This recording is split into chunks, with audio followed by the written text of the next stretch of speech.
কথা বলবেন। একটা হচ্ছে এবারে যে কে কে যাবেন বাড়িতে, দেখি হাত তুলুন, দেখি সবাই হাত তুলে না। আমি তো বাড়িতে থাকি। এই যে শিবলি আপনাও তুলে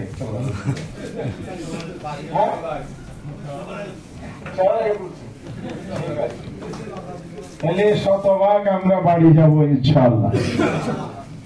2 নম্বর হচ্ছে বাড়ি গিয়ে কি করব? শুধু বেড়াবো, ঘুমাবো, রেস্ট নেব?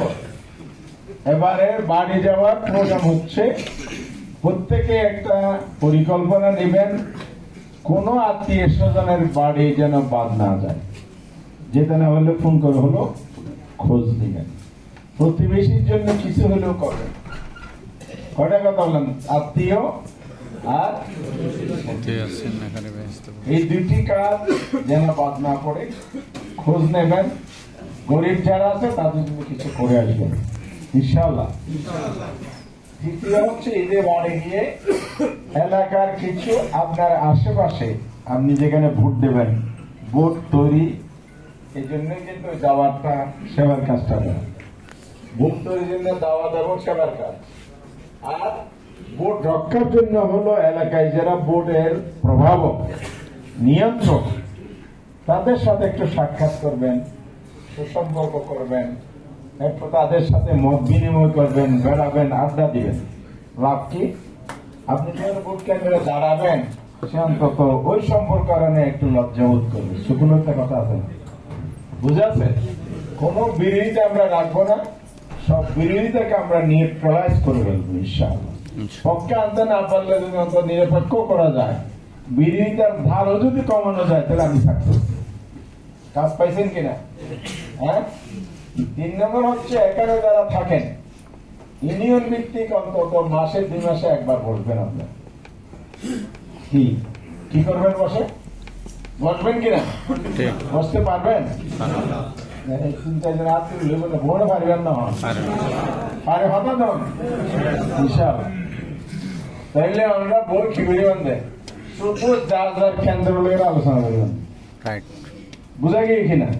যাহার ইউনিয়ন 8-10 কেন্দ্র আছে, এই 8-10 কিভাবে এরা সাজাইতে পারি, ইউনিয়ন হলে আলোচনা আমরা একমাত্র হাজিয়া। পারবেন কিনা?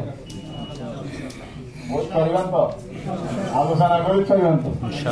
পারবেন ইনশাআল্লাহ। শেষ কথা হলো, আমি তো মানুষ একজন নাকি 2 জন? আমার জন্য তো মনে হয় দিন 48 ঘন্টা, আপনাদের জন্য 24 ঘন্টা।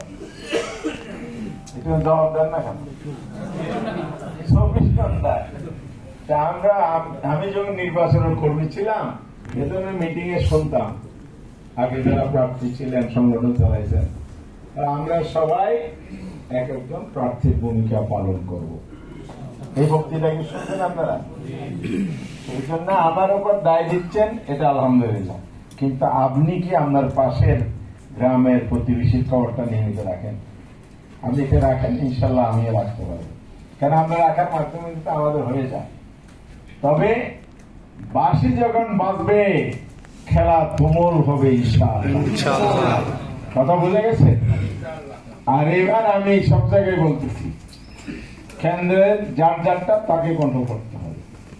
সেটা অর্থনৈতিক ভাবেও কন্ট্রোল করতে হবে, ফিজিক্যালিও কন্ট্রোল করতে হবে। কি বুঝাইতে পারছি?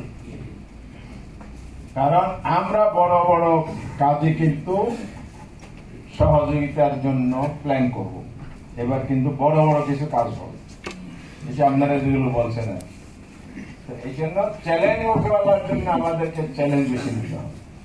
সেই জন্য আপনাদের কেন্দ্রের দিকে আমরা বেশি নজর দিতে পারবো না। দায়িত্ব নিতে পারেন কিনা? যার যা দায়িত্ব নিতে পারবেন ইনশাআল্লাহ। তো পরিশেষে দেশের যে প্রেক্ষাপট দিন দিন কঠিন হচ্ছে, ইসলামী আন্দোলনের জন্য চ্যালেঞ্জ অতীতও ছিল, এখন আছে, ভবিষ্যতেও থাকবে। কিন্তু আমরা অতীতে যেমন মাথা নত করি নাই, ভবিষ্যতে মাথা নত করবো ইনশাআল্লাহ। আর আমরা যদি ঠিক থাকি, আল্লাহর সাহায্যের বদলে সকল ষড়যন্ত্রের মোকাবেলা আমরা করবো ইনশাআল্লাহ। এই জন্য ঈমান মজবুত করেন, ইখলাসের সাথে কাজ করেন, আমরা যেন নিজেদের সর্বোচ্চ ত্যাগ স্বীকার করে ময়দান তৈরি করতে পারি, সে চেষ্টা চালিয়ে যাবে ইনশাআল্লাহ। আল্লাহ তাআলা আমাদের